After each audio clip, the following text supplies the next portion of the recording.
¿Sabías que aproximadamente una de cada 5 mujeres y uno de cada 13 hombres en el mundo reportan haber sufrido de abuso sexual durante su infancia? ¿Sabías que los millones de niños, niñas y adolescentes y adultos son víctimas de violencia sexual cada año? ¿Sabías que la mayoría de casos nunca son denunciados? Bienvenidos a este nuevo episodio de nuestro podcast. Hoy hablaremos de una problemática que afecta a todas las personas, edades, culturas, países, y condiciones sociales, el abuso sexual. Es un tema que genera incomodidad, miedo, silencio, pero que la necesidad de abordarlo lleva a que cada ser humano tenga información y responsabilidad frente a lo que pasa alrededor. No solo decir que porque un niño es abusado, el mundo se mueve. También es importante conocer cómo abordamos, cómo lo manejamos. Hoy trataremos y trabajaremos un tema sensible ante las sociedades, partiendo de varios casos que han venido pasando a nivel mundial, a nivel nacional. Un último caso que hemos visto o hemos escuchado por redes sociales fue un caso que pasó en Colombia, donde una niña de 6 meses vivió o tuvo un abuso sexual por su padrastro y lo cual la llevó a perder su vida después del acceso carnal violento. Para hablar un poco de este tema, vamos a abordar y a tocar temas que son importantes. Primero, vamos a definir qué es el abuso sexual. Seguido a esto, vamos a hablar por qué las personas callan, porque si hay un montón de reportes de las personas que han hablado, también hay personas que callan por miedo, por desesperanza, por no sentirse vulnerables, pero lo vamos a abordar a lo largo del podcast. Asimismo, ¿cuáles son las consecuencias a mediano, corto y largo plazo de una persona que ha sido víctima de abuso sexual infantil? ¿Cuáles son las señales de alarma que se evidencian en niños que han sido víctimas de abuso sexual infantil? ¿Y cuáles son las estrategias para identificar y para abordar desde figuras de autoridades como madres, padres o desde la escuela, no dejando de lado que el abuso sexual infantil se da en lugares y hogares seguros? Según las estadísticas, los principales abusadores de los niños son personas cercanas, familiares o amigos muy cercanos a el menor. Por eso vamos a empezar definiendo qué es el abuso, qué entendemos como abuso y qué es el abuso sexual infantil. Quiero darte la palabra, Jaime Silva, para que tú me digas qué entiendes o qué se define cuando hablamos de abuso sexual infantil.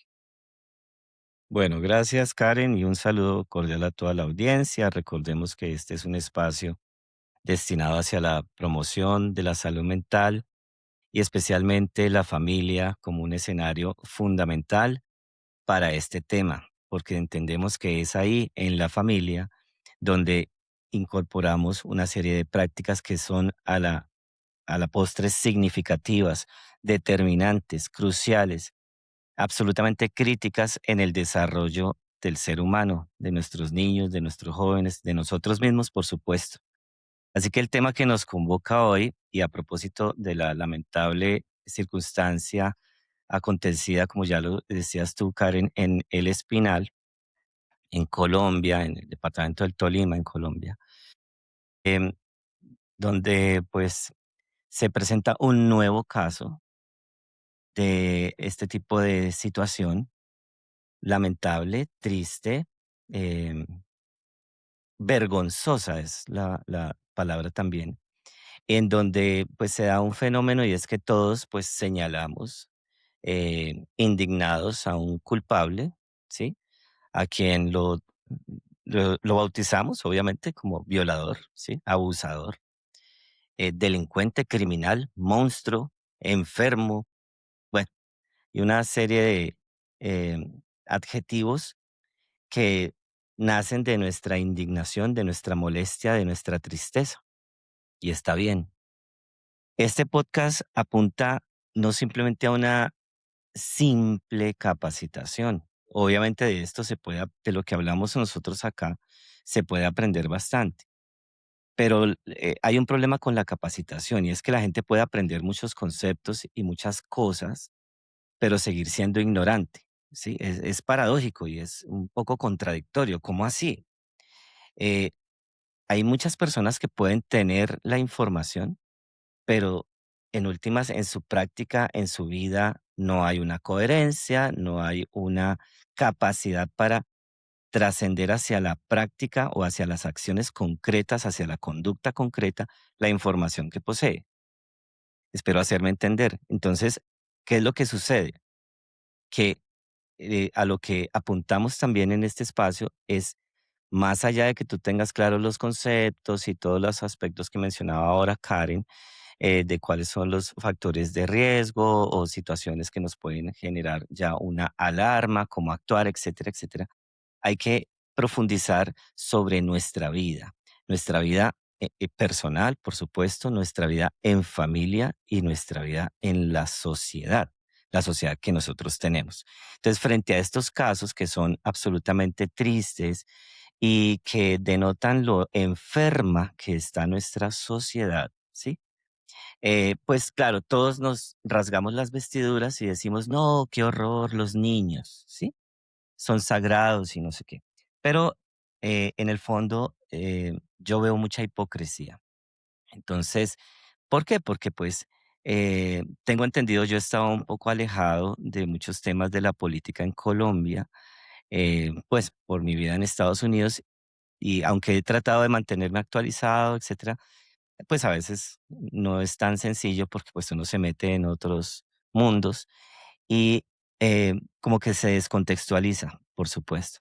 Pero por ahí yo creo que tengo entendido que, por ejemplo, hay una persona o unas personas en el Senado y que hacen parte del gobierno que han sido violadores, que han sido abusadores.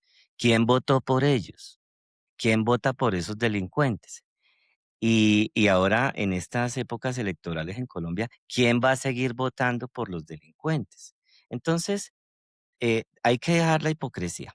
Eso, digamos, como primera medida, que quiero que nuestro mensaje apunte más hacia una reflexión que simplemente tomar nota y que entendamos que nosotros, como decía Sócrates, ya lo he dicho en otras oportunidades, una vida sin reflexionar no merece ser vivida. Y si tú tienes hijos, si tú tienes a tu cargo niños, niñas, adolescentes, pues por favor, tienes que detenerte y tienes que pensar.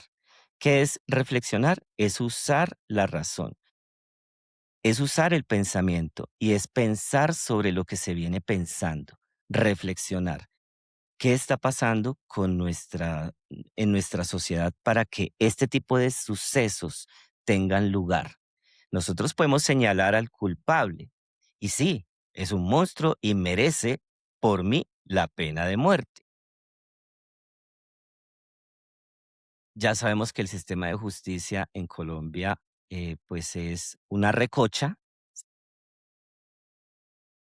que no hay mano dura y por eso hay tanta delincuencia. Tanto así que los delincuentes terminan pues comandando la sociedad.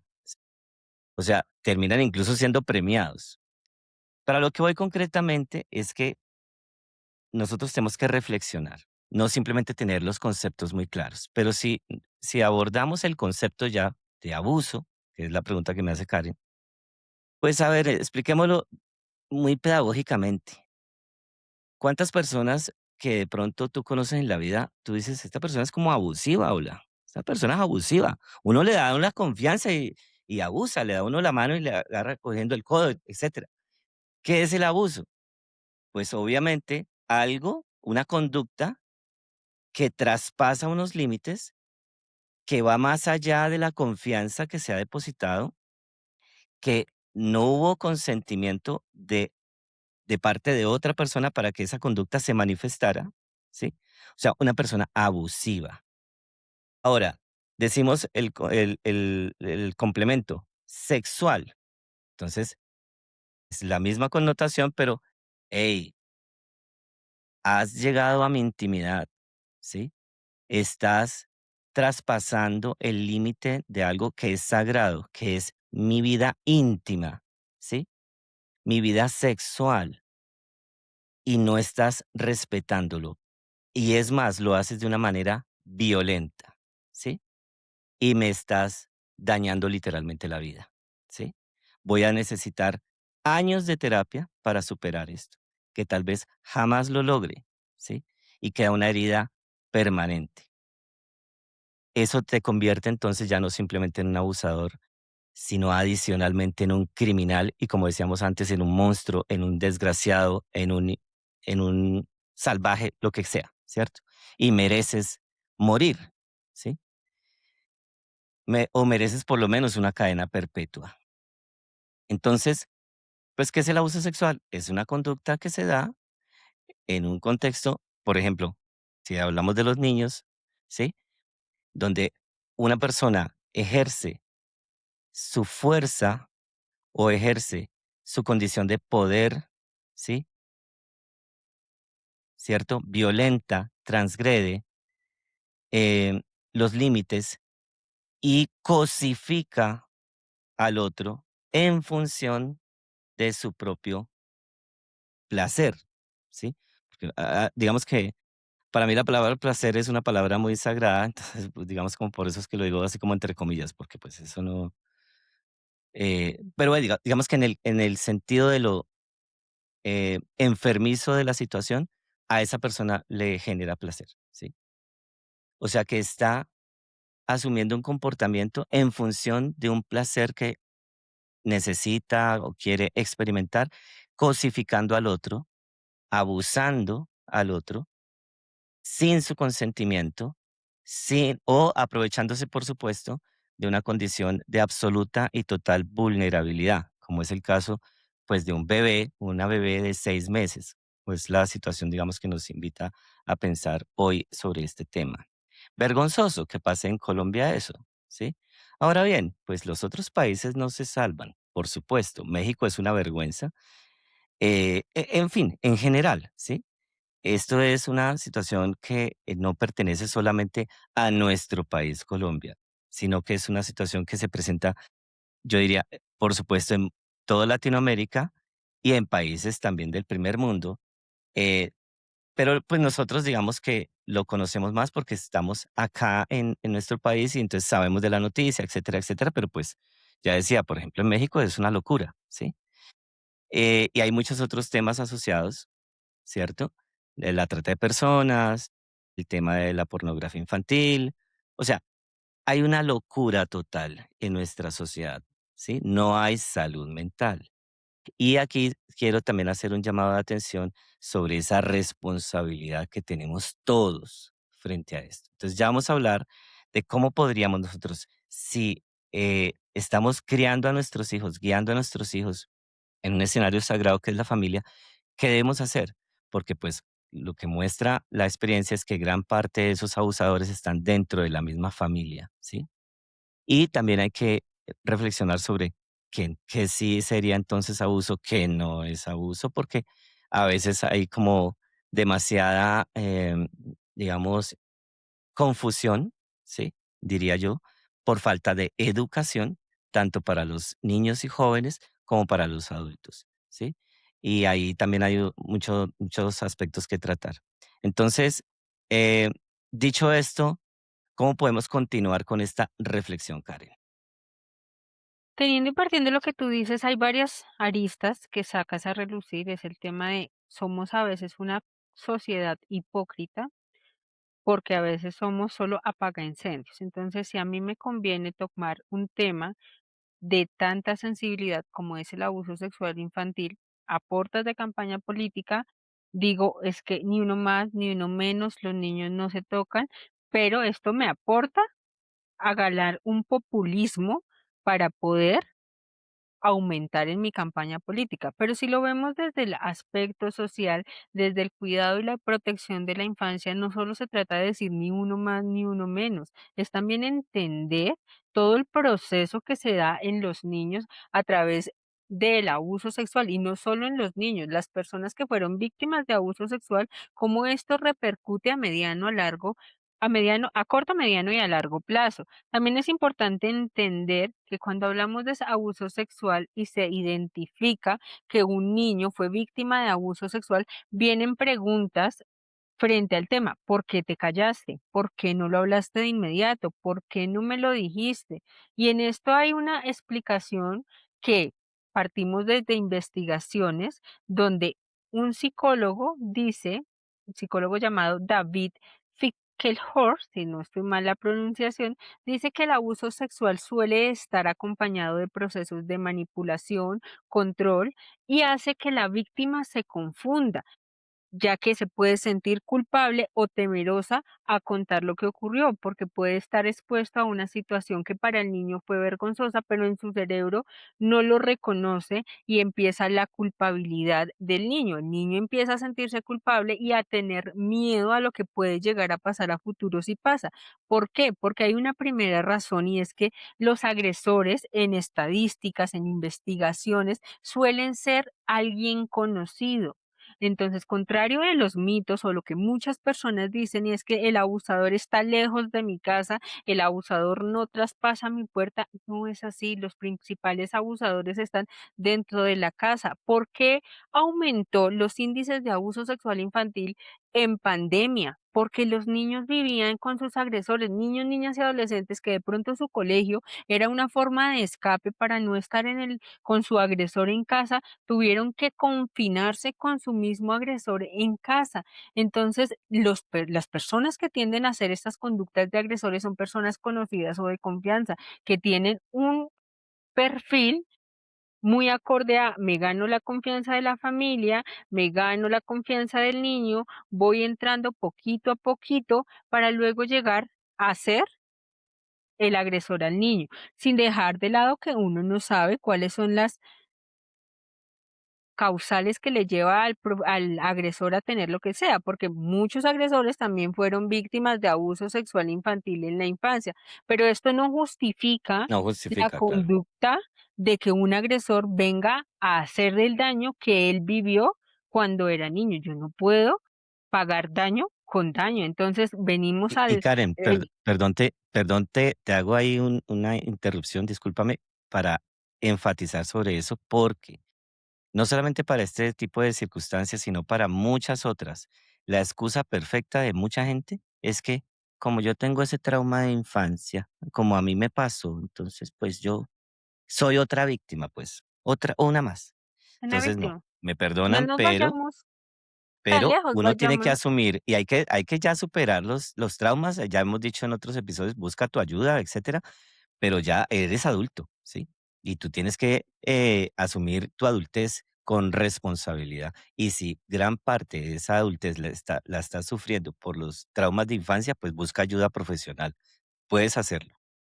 Y ahí va un tema y no nos vayamos tan lejos, porque es justificar, y lo que yo te decía, el refrán muy conocido, la ley del talión, ojo por ojo, diente por diente. ¿Qué hacía este monstruo, que lo denominaron monstruo, Garavito, cuando fue abusador? ¿Cuántos niños no hizo? Y en su historia de vida, el que sale hablando, es que a mí también me lo hicieron cuando niños. Entonces, segmentaba a los niños a los que les hacía daño, porque entonces él vivió el daño y yo quiero que los demás, a nivel de emoción, ansiedad, miedo, vivan lo que hicieron. No me acuerdo si fue uno o dos casos que se le alcanzaron a escapar a este señor, no lo recuerdo bien en este momento, pero también es la estrategia que utilizan para que la víctima acceda. Muchos agresores utilizan el miedo como estrategia para que los niños se callen y no digan nada. No se lo dicen directamente. Los frases como nadie te va a creer lo que estás diciendo, tu familia se va a separar, te haré daño o le haré daño a alguien más que tú ames o quieras si dices lo que está pasando, te meterás en problemas, o también juegan con la dinámica del aprendizaje en niños. Cuando son muy chiquitos, que están en la etapa de exploración y desarrollo, cuando están en sus primeros hitos de desarrollo, que empiezan a ver el juego como una estrategia de aprendizaje, estas personas son muy cautelosas y saben cómo manipular a los niños con el juego para decir esto es un juego y le dan nombre a los juegos. He visto historias donde le dicen, es que este es un bombero, esta es la manguera y tú vas a jugar con mi manguera que apagamos el incendio y lo que sale es el agua para apagar el incendio y tú puedes tomar el agua con la boca. Verbalizaciones que para en el cerebro del niño no tienen la racionalidad para decir esto es un abuso, sino esto es un tipo de juego y jugamos con el tío, la abuela, el tío abuelo, la mamá, el papá, con verbalizaciones muy puntuales y a medida del juego. Entonces lo llevan a tener miedo, lo llevan a conectarse para que el niño vea que estas amenazas pueden ser reales. La culpa y la vergüenza llevan en la manipulación hacia el niño a que los niños piensen que esto es culpa de él y que el tío, el abuelo, el familiar, el amigo de la mamá, el amigo del papá, se va a sentir muy triste porque no hace lo que le están pidiendo.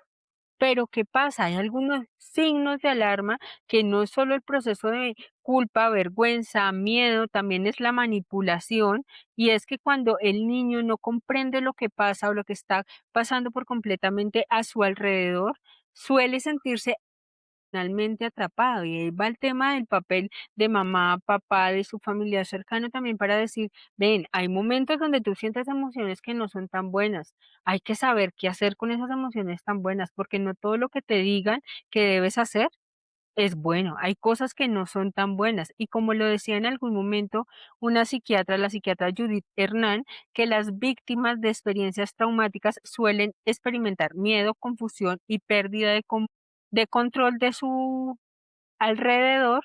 Es por eso que los niños vienen a hablar de su abuso sexual mucho tiempo después, ya que en el momento el niño se sintió frustrado, se sintió abrumado y empezó a guardar y a guardar, e incluso muchos ni lo hablaron ni lo callaron hasta su adolescencia, hasta su adultez, que dicen ya no puedo más porque el agresor siguió, siguió, siguió, siguió, y ya cuando empiezan a tener juicio de razón y decir, venga, esto no está tan bien, esto ya no es un juego, ¿qué hago? Pero sigue la manipulación. Entonces, ya cuando son más adultos, dicen es, si tú lo dices, le voy a hacer daño a tu mamá, a tu papá, a un familiar más cercano o daño a ti.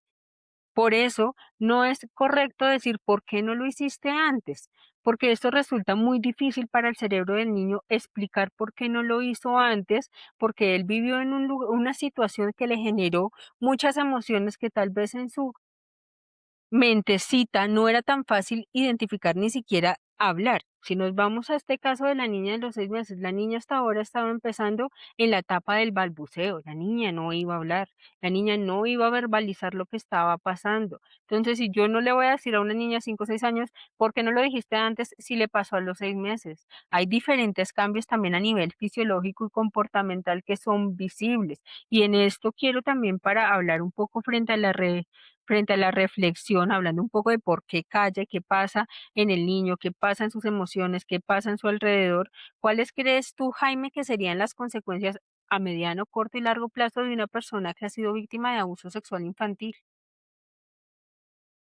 Bueno, pues las consecuencias pueden variar de caso a caso, pero sí existe, digamos, como una generalidad de lo que pudiéramos identificar, especialmente cuando ha acontecido un evento de este calibre, ¿no?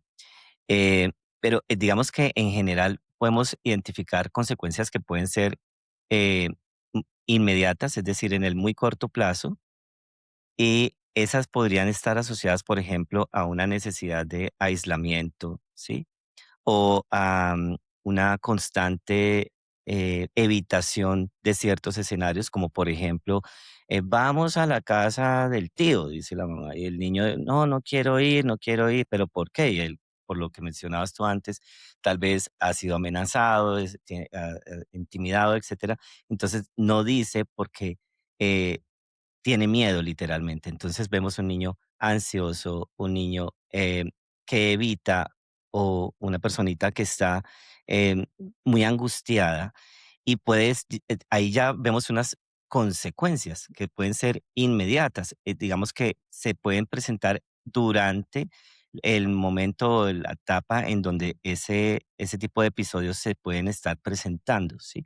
Entonces, evita a la persona, sale corriendo o está aislado o el niño era muy hablador y ya no habla, ha bajado su rendimiento escolar, em, tiene problemas de sueño, de control de esfínteres, cosas por el estilo. Entonces hay que estar alertas, hay que estar atentos, porque si hablamos de las consecuencias, no hablemos solamente de las consecuencias en la víctima, sino de las consecuencias que entonces empiezan a generar en el sistema familiar, ¿sí? Y ahí es donde uno dice, pues lástima que la gente está como muy en otro cuento. Muchos que tienen hijos, sinceramente o literalmente los desconocen, ¿sí? No están pendientes, ni siquiera se están dando cuenta de estos cambios de conducta, no se están percatando de una situación e incluso minimizan. Entonces, las consecuencias deseables podría ser, bueno, pues, ¿qué está pasando? Busquemos una ayuda, hagamos una indagación de qué es lo que está pasando, una consulta médica, etcétera, dependiendo de la situación que se esté enfrentando. Y obviamente, pues a mediano y largo plazo las consecuencias pues pueden estar relacionadas, por supuesto, con el nivel de autoestima, pues, obviamente en general el bienestar psicológico del individuo, pues se ve afectado, por supuesto. Entonces, una persona que ya desarrolló como patrón la ansiedad, ¿sí? Desarrolló como patrón la angustia o el estrés, la baja autoestima, ¿cierto? E incluso la tristeza y la depresión. Y puede llegar a tener en la adolescencia, sobre todo, eh, y eso está estudiado, por supuesto, identificado como uno de los factores de riesgo de la ideación y conducta suicida, ¿sí? Entonces, porque hay un sentimiento de minusvalía, porque como decíamos antes, se cosificó a tanto a la persona que la persona puede sentir que no es deseable, que es simplemente un objeto, ¿sí? La hicieron sentir tan mal que ya es muy difícil llegar a sentirse bien.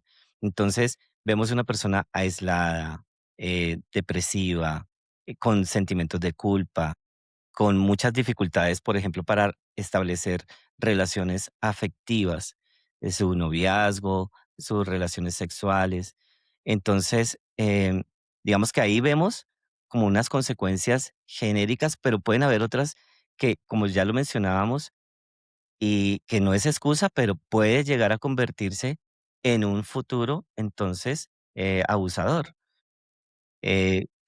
Como una especie de venganza contra el mundo o una especie de justificación o simplemente es lo que conoce y entonces lo replica, es lo que aprendió. Entonces, aquí es donde empezamos a identificar la necesidad de un acompañamiento profesional, por supuesto, porque mucha gente lo sufre en silencio. Bueno, en este momento me llega, digamos, a la memoria algo que aconteció también en Colombia, que no tiene que ver tanto con el tema específico del abuso, pero sí, por ejemplo, en otros escenarios con el acoso, ¿sí? Entonces, independientemente de que sea a infantes, también se da en adultos y a veces la gente por miedo, por vergüenza, por necesidad, pues simplemente calla y literalmente aguanta una situación que es inaguantable. O sea, llegar a un punto en donde ya el individuo no aguanta más y explota de cualquier manera. Más que a lo que voy es que más allá de identificar esas causas, consecuencias, pensemos y reflexionemos sobre lo podrida que está nuestra sociedad, sobre lo enferma que está nuestra sociedad.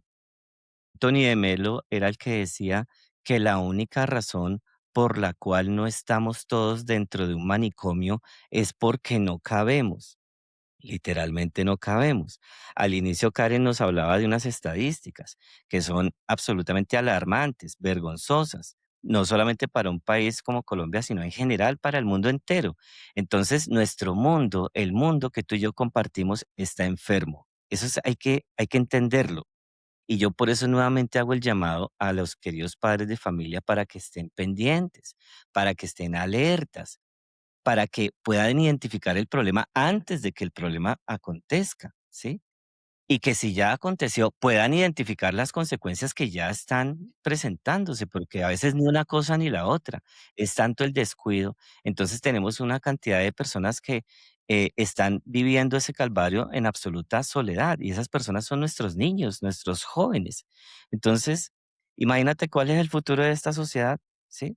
Y si fuera de eso, vuelvo y lo repito, en temas electorales, yo salgo el próximo 21 de junio a votar por los que son los delincuentes, por los que son los mafiosos, por los que son los violadores, por los que son los abusadores, por los que son los asesinos, por los que son los que hacen todo el mal. Y entonces, ¿de qué estamos hablando? Y después nos vamos a rasgar, ¿por qué? ¿Por qué? No, es que seamos serios, por favor, seamos serios, ¿sí?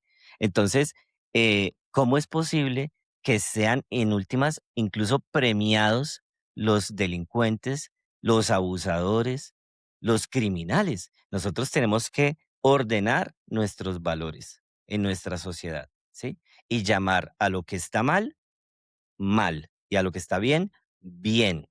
Y nosotros sí tenemos una guía, sí tenemos una ilustración, sí tenemos quien nos enseñó, ¿sí?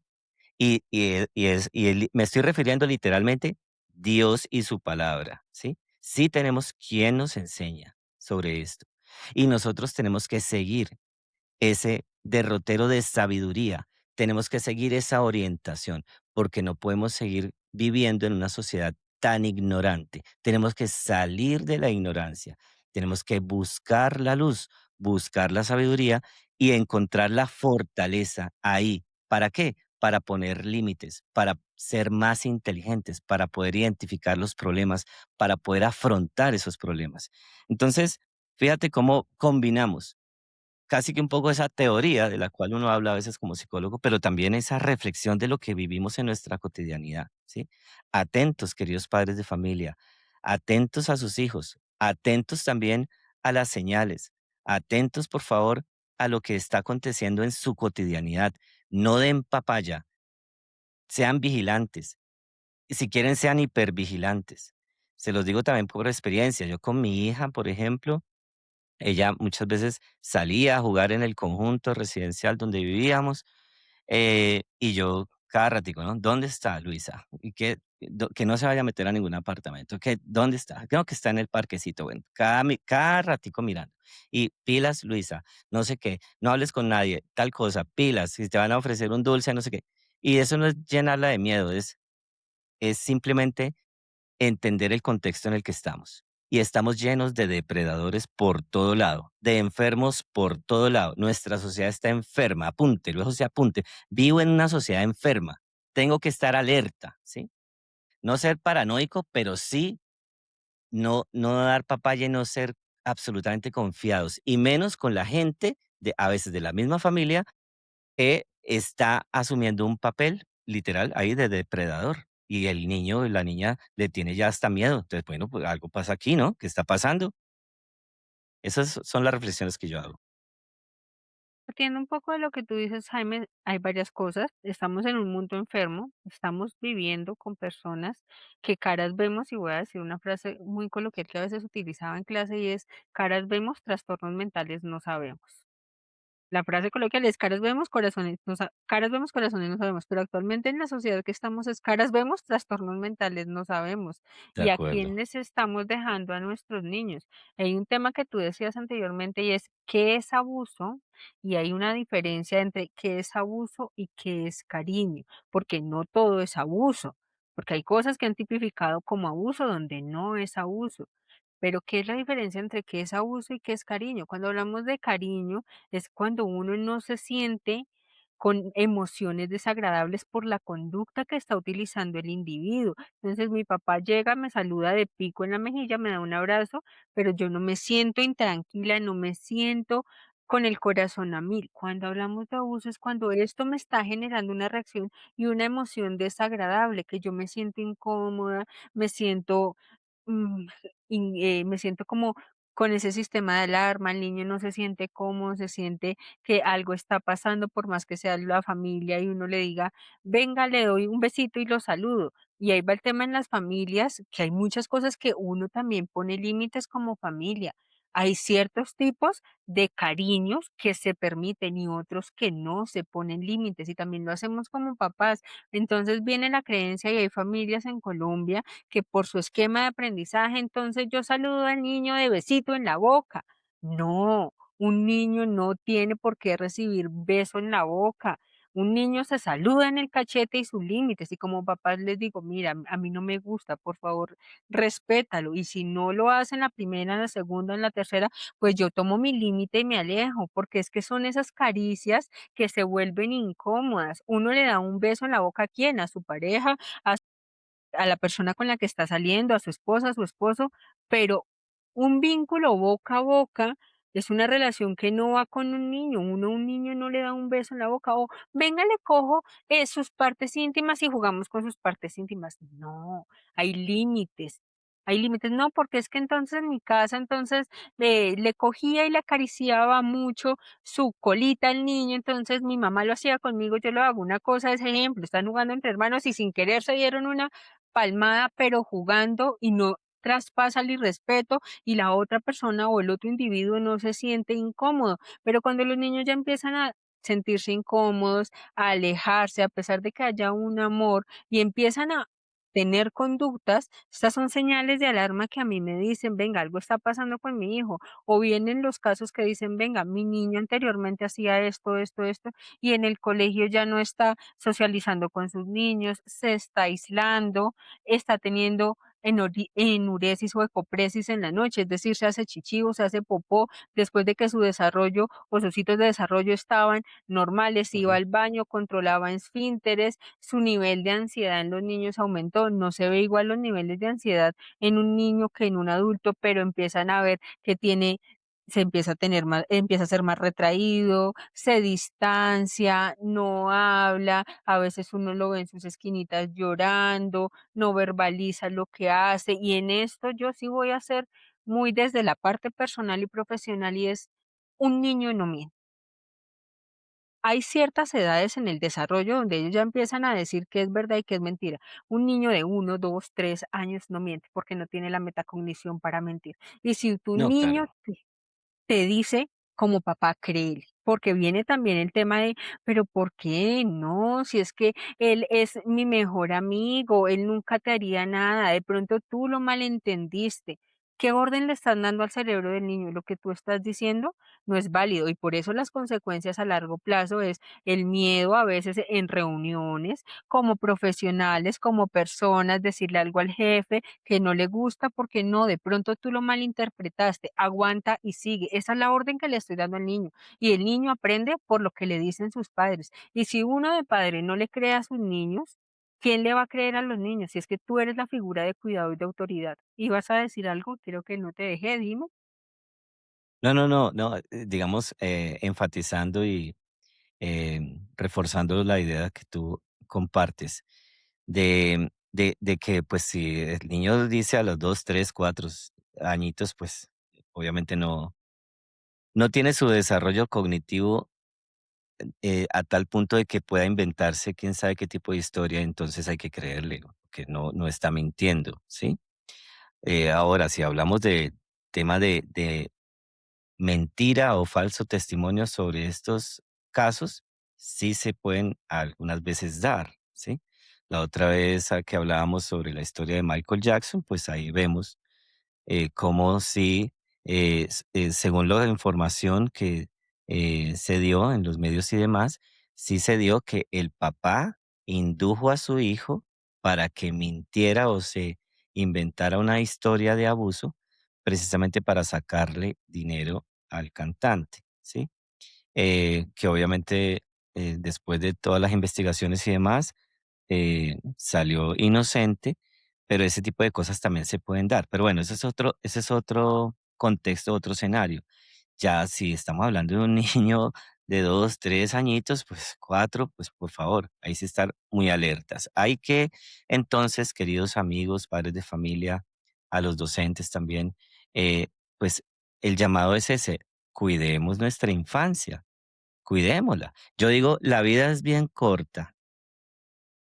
Decimos a veces, ¿no? La vida es corta. Pues si la vida es corta, la infancia es aún más corta.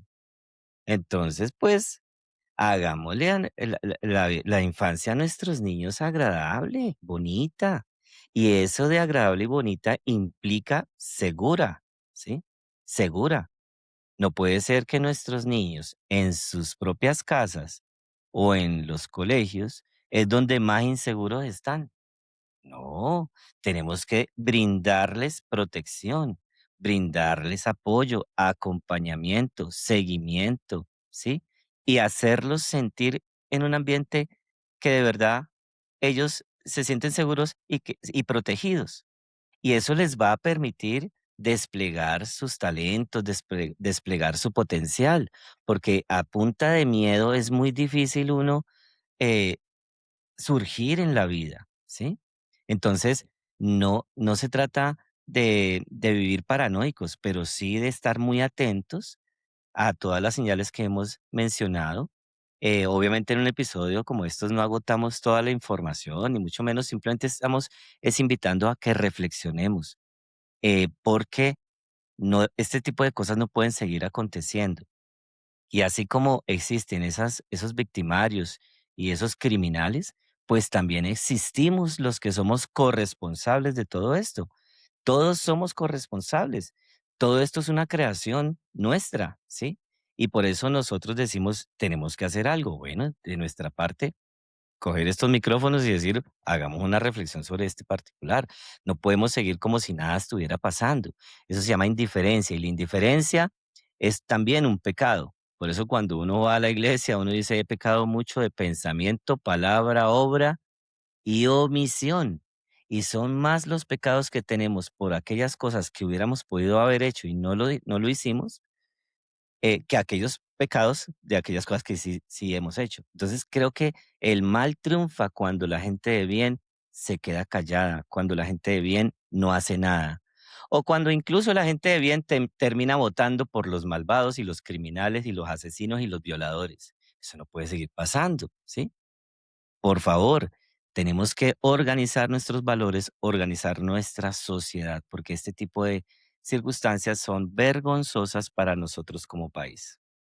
Y hay también algo que tú dices y es cómo prevenimos, porque si bien esta es una herramienta para nosotros poder decir, venga, como dos profesionales de un tema social que nos mueve fibras, que nos llega a veces a diario a consulta, a los colegios, es qué hacer no solo como profesionales, sino como sociedad para prevenir. Y cuando hablamos de prevención, hablamos de tomar medidas con anterioridad para evitar un daño. Yo le pongo un ejemplo. Cuando el niño está chiquito y va por las tomas corrientes, la mamá le dice, no meta el dedo porque se puede electrocutar. ¿Qué es lo primero que el niño va a hacer porque está en su etapa de exploración? Ir a tocar, pero también como este es un tema muy amplio, no es que vaya y toque y esperar que el niño se electrocute o esperar que el niño sea víctima de un tipo de abuso, porque abuso sexual no es solo que el niño sea penetrado, entonces lo abusó porque lo penetró, como pasó hace muchos años con un caso acá en Colombia, no me acuerdo en qué hospital fue, si fue en el hospital de Kennedy o en el hospital de San Cristóbal, donde una persona, eso fue hace mucho, mucho tiempo, no recuerdo los años, una persona llegó con el niño entre sus miembros genitales envuelto en una toalla porque el niño se había muerto cuando estaba abusando del menor. ¿Qué hizo el celador? Sacó el arma y le disparó a la persona que llevaba al niño entre sus miembros genitales. Cuando hablamos de abuso no es solo penetración, cuando se habla de abuso también es tocamiento físico, que el niño se sienta incómodo, hacerlo o tenerlo expuestamente o expuesto a situaciones sexuales que el niño no está en la edad para identificar. Ejemplo, entonces vive mamá, papá, hermanos en una habitación donde duermen 6 personas y papá y mamá tienen necesidades biológicas y en la noche al lado de la cama del niño tienen relaciones sexuales. ¿Es o no es abuso eso, Jaime? Claro, sí. Y Es muchos un podrán decir, abuso. no, pero es que no le hicimos nada. Pero a ver, es que el niño no estaba preparado para esa información que le está llegando, ¿sí? Y lo está Incluso puede observando. estar pensando, y ha habido casos de niños que dicen, yo pensé que le estaban era pegando, mi papá le estaba haciendo algo malo a mi mamá porque mi mamá como que se quejaba y como que hacía cosas ahí, yo no sabía qué hacer, estaba asustado. Entonces, a ver, eh, es una cuestión casi que de sentido común, ¿no? Eh, es decir, intimidad, intimidad implica privacidad, ¿sí? y tenemos que encontrar los espacios, muy lindo el amor y todo, pero hay que encontrar los espacios para eso, ¿sí? y Donde diferenciar. estemos solos y respetar la inocencia, ¿sí? De esas criaturas. Y lo ¿Qué que culpa decimos, tiene de que usted no tenga el suficiente dinero para tener un ambiente un poco más propicio? Entonces, ahí sí, como exactamente. dicen, por favor, aguante las ganas y respete primero esa inocencia de esa criatura. Y es lo que decimos, no madurar biche los niños tienen unas etapas, que vivan las etapas que deben vivir, pero también vienen algunas preguntas que a veces hacen es, ¿qué hace alguien si un niño llega y le dice, mira, me está pasando esto, esto y esto? Si es una persona que tiene la accesibilidad y el niño tiene la confianza, el primero no es alarmarme, porque si yo me alarmo, le genero esa ansiedad al niño, neuronas espejo, el niño me ve angustiada, me ve decaída, pues el niño va a decir, no, lo conté, hice lo peor, esta persona se puso peor que yo. Primero es escuchar atentamente, mantener la calma, evitar hacer acciones que juzguen al niño, pero ¿por qué no hiciste esto? ¿Pero por qué no dijiste antes? Agradecerle al niño y activar todas las rutas necesarias. ¿Cuáles son las rutas actualmente en Colombia? ICBF, línea 141, este niño debe estar en protección. Sí, a veces dicen el ICBF y lo dicen coloquialmente, a veces es la peor porquería que le puede pasar a un estado, pero el ICBF también hace lo mejor por resguardar los derechos del niño. Si yo no quiero que la denuncia sea con mi nombre porque quiero evitarme problemas, el 141 tiene todas las denuncias que tú puedes hacer denuncias que no son anónimas para iniciar un proceso. Sí, que no quiero revictimizar al niño por lo que pasó, pero entonces, ¿a dónde está el punto de quiebre o de alto para decir, no quiero que le pase a otro niño? Ujú. ¿Cómo Bien. vamos a ayudar y cómo vamos a prevenir? Y en esto también ahorita haciendo hincapié a todo lo que tú me dices es, yo también como persona puedo aportar mi granito, también es la diferencia en vez de juzgar al niño, decir lo que tú estás diciendo, te lo creo, no estás solo, estoy contigo, gracias por confiar en mí. Y en esto vienen muchas estrategias y es también enseñar al niño a identificar qué es bueno y qué es malo, porque actualmente también estamos todavía en la sociedad que dicen, nadie te puede tocar la mariposita. No, llámalo por su nombre, eso se llama vulva. Nadie te puede tocar tu vulva, nadie te puede tocar tu seno, nadie te puede tocar tu pene, nadie te puede tocar tu trasero. Eso tiene un nombre. Pero cuando yo empiezo a darle disminutivo, pues el niño va a darle también un disminutivo a eso no tiene tanto valor, eso sí tiene valor y esto es tuyo, nadie lo puede ir respetar. Una cosa es que te den cariño o afecto porque te quieren y otra cosa es que sobrepasen los límites y que el niño identifique qué es de él. Incluso a ciertas edades de los niños también tienen que empezar a bañarse solos, porque hay papás a los 9, 10 años que aún bañan los niños que no tienen ningún trastorno, ninguna discapacidad, y esto también genera en un niño una falsa expectativa. Mi mamá me baña, entonces tú ¿por qué no te bañas con tu mamá? Si eso es normal, no, eso también es respeto como adulto. Yo ya tengo mi cuerpo, yo me estoy desarrollando, el niño se está desarrollando, y hay historias donde uno dice, no, la cuidadora me cuida a los niños, y la cuidadora tiene 23 años y se metió a bañar con mi adolescente de 13 y yo lo veo normal. No, eso es un tipo de abuso. Ya el niño de 13 se baña solo, porque también vienen unas reacciones fisiológicas que el niño está explorando.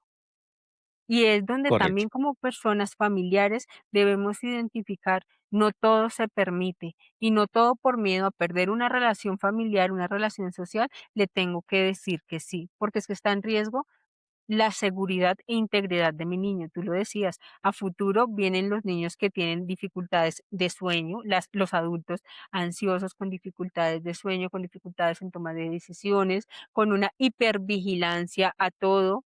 ¿Por qué? Porque no se manejó a tiempo y no se previno que pasara algo a tiempo. No lo podemos prevenir todo el tiempo, pero también eduquemos, y esto es una de las aristas de nuestros podcasts, y es cuidemos nuestra infancia y eduquemos a nuestra infancia. Si yo educo mi infancia y si yo sé qué límites y qué estrategias le di a mi hijo, yo también sé qué es y qué no es lo que él me dice. Hay ciertas edades donde el niño ya puede empezar a verbalizar y a decir mentiras, pero como padres conocemos a nuestros hijos cuando los criamos. Tú decías el ejemplo de tu hija, que todo el tiempo la llamaba, pero tú actualmente sabes qué criaste con tu hija y con tu hijo, y tú los conoces y sabes emocionalmente cuando ellos están estables, porque uno nota el cambio en sus hijos, y cuando emocionalmente no están tan bien, cuando están en emociones normales, que están viviendo una experiencia bonita, o cuando se sienten frustrados, porque eso también va en la crianza. No hay crianza ni buena ni mala, pero hay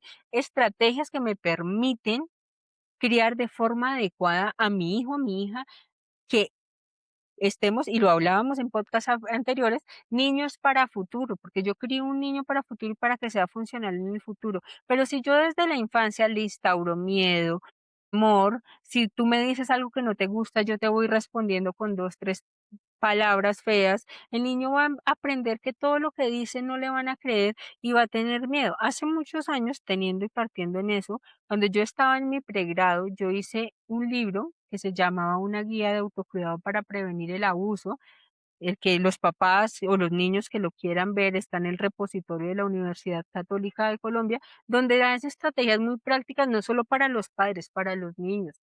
Yo como niño, ¿cómo debo actuar cuando me siento en una situación vulnerable? Y si mi primer red de apoyo es mi papá y mi mamá y no me creen, busco otras estrategias para hablar de lo que me está pasando. Busco hablar con el psicopedagogo del colegio, busco hablar con una persona que me genere confianza, no que me genere insatisfacción.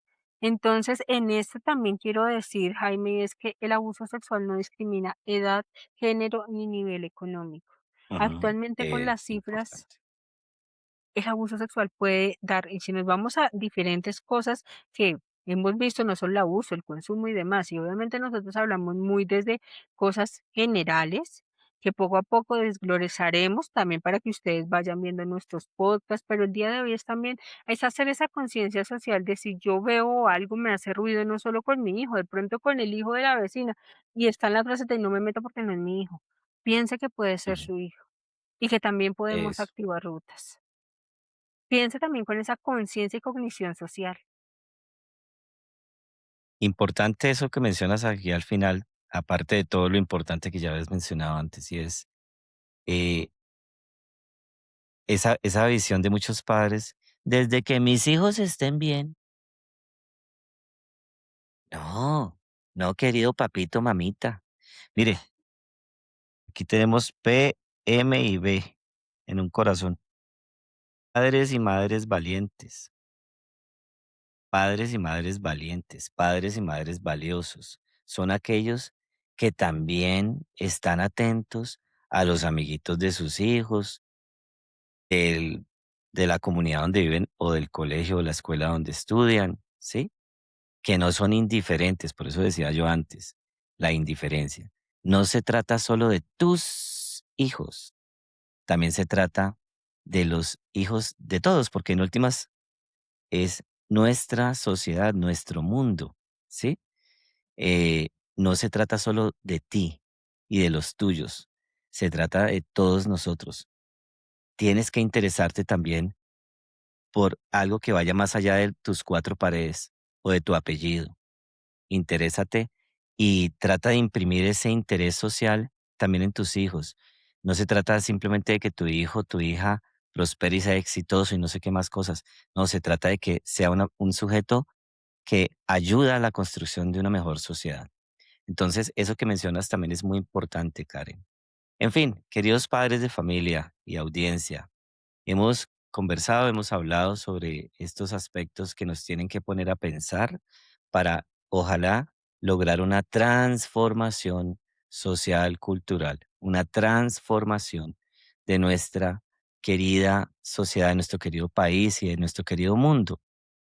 Y esa transformación implica pequeñas acciones. Tal vez este episodio sea una de esas, una pequeña acción. Si tú has llegado hasta acá, también es una pequeña acción.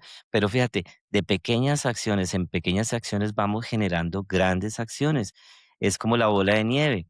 Así que si tú ves valioso este contenido, yo te invito a que, por favor, te suscribas a nuestras redes sociales, al canal y, por supuesto, que compartas la información con muchas personas que tú veas le puede ser de gran utilidad esto que estamos conversando acá. Estamos conversando sobre cómo nosotros podemos promover la salud mental en nuestra familia para beneficio finalmente de todos nosotros, porque la vida es lo suficientemente bella como para que uno eh, termine botándola en un basurero por ignorante y descuidando lo más sagrado muchas veces que tenemos, que son nuestros propios hijos, nuestros propios niños, niñas y adolescentes. Entonces, ahí está ese llamado para que también compartas la información que estamos aquí transmitiendo. En Karen. esto también, para cerrar, Jaime, quiero agradecer a la audiencia que nos está escuchando. Como les mencioné anteriormente, hay diferentes estrategias. Obviamente, al acceder al que les dije de la universidad, pues encontrarán el trabajo como tal. De allí salió un libro. Si en algún momento lo requieren o quieren tener acceso, el libro se llama Escuchando a Emilia. Nos pueden escribir al interno. Esto se hizo en co-creación con profesionales de la Universidad Católica de Colombia para poder de pronto tener acceso a él, para poder ser una guía de autoayuda para los niños, niñas y adolescentes y poder tener una estrategia de prevención. Es que tú dices Universidad Católica de Colombia, a mí se me hace algo acá, se me enciende el corazón porque obviamente mi alma mater y pues durante tantos años que trabajé allá en la universidad, un saludo a todas las personas Mm, que sí nos ven de la Universidad Católica de Colombia, un gran abrazo, Igualmente, siempre también, llevándolos en mi corazón a todos. también en mi Bueno, alma mater entonces, y un saludo a todos sí, desde acá. sí. Bueno, muy bien. Entonces, Karen, pues pienso que hemos dejado ahí esa semillita sembrada en este episodio, ¿no? Sí, muchísimas gracias a todos. Cualquier cosa nos pueden escribir y buscar en nuestras redes sociales al profesional Jaime Silva y a quien le habla Karen Asensio, co-creadores de varios emprendimientos en pro de la salud mental. Correcto. Un abrazo para todos, gracias por llegar hasta acá. Dios los bendiga y nos vemos en el próximo episodio. Bye bye.